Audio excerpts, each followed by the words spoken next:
আমার মনে করে আপনারা বানিয়ে খেয়ে নিয়েন। এখানে ছোট ছোট 3টা আলু বয়েল করে নিয়েছি, আর হচ্ছে 1 কাপ বয়েল করা চিকেন দিয়ে দিলাম। আপনারা সয়া সস, আদা রসুন দিয়ে তারপরে বয়েল করে নেবেন। আর হচ্ছে 1/3 কাপ অনিয়ন কুচি দিয়ে দিয়েছি। তারপর কিছু ধনেপাতা দিয়ে দিলাম।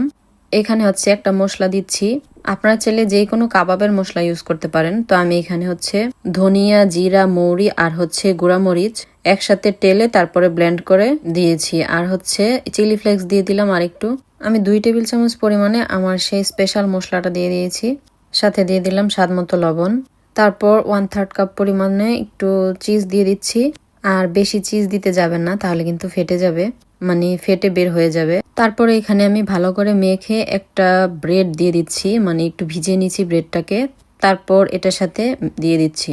তারপর হাতের তালুতে ভালো করে তেল মেখে এখন এটাকে ডোনাট আকারে শেপ দিব। আপনারা কিন্তু চাইলে গোল গোল করে বানাতে পারেন। গোল গোল করে বানানোর পরে এটার মধ্যে একটু ছড়ায়া এটার মধ্যে চিজ দিয়ে দিবেন আর কি। ভিতরে চিজ দিলে কিন্তু এটা সহজে বের হবে না, তাহলে ভাজতেও সুবিধা হবে। তারপর এটাকে ভালো করে আলুর চপের মতো করে এটাকে মাঝখান দিয়ে ফুটো করে নেবেন।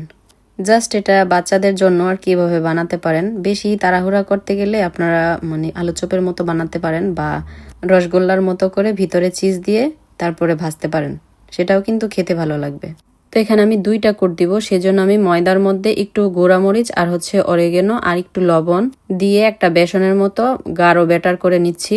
তারপর এটাকে আমি ব্রেড ক্রামসের মধ্যে কোট করব। আপনারা চাইলে কিন্তু এই ময়দার ব্যাটারটা না করে ডিম দিয়েও এই কোটটা করতে পারেন। তো ডোনাটটা একটু ক্রিস্পি হবে, সেই জন্য কিন্তু আমি একটা ভারী লেয়ার দিচ্ছি, যাতে ময়দাটা ভালো করে এখানে সেট হয়ে যায়। তারপর সবগুলো বানালে কিন্তু একটা শক্ত টাইপের হয়, যেহেতু এখানে ময়দা অ্যাড করছি, তাহলে ভাজতে সুবিধা হয় আর খেতেও একটু ভালো লাগে, মচমচে থাকে।